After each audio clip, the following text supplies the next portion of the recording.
Hey everyone, it's Mackenzie here from the Saturday Evening Post. Today is the 75th anniversary of Rosie the Riveter. So we're going to go inside and talk to archivist Jeff Nelson and get more information about Rosie. Come on, let's go. Hi Jeff. Hi Mackenzie.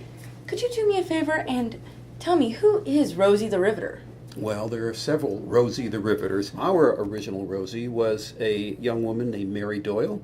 Mary was a telephone operator who posed for Norman, and she weighed 110 pounds, and obviously Norman added considerably to her to make her a more substantial war worker for his cover of May 29th, 1943, 75 years ago.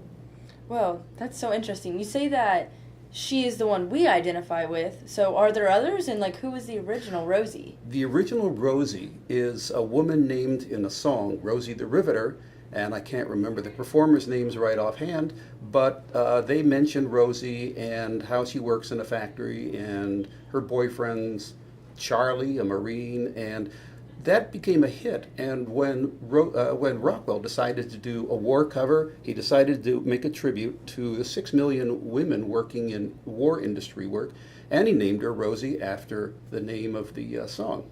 That's why she's here with a rivet gun in her hands, or on her lap. Oh, a rivet gun. I was wondering what that was. What is a rivet gun?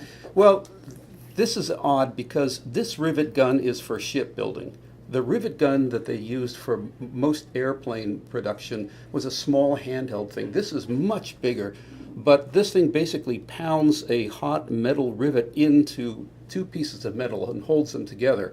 That's why she's got that leather brace on her wrist, because that's the one holding the pneumatic press that's hammering away. So what are these buttons over here, if you don't mind explaining to me? Do they have significance at all? Yeah, they do.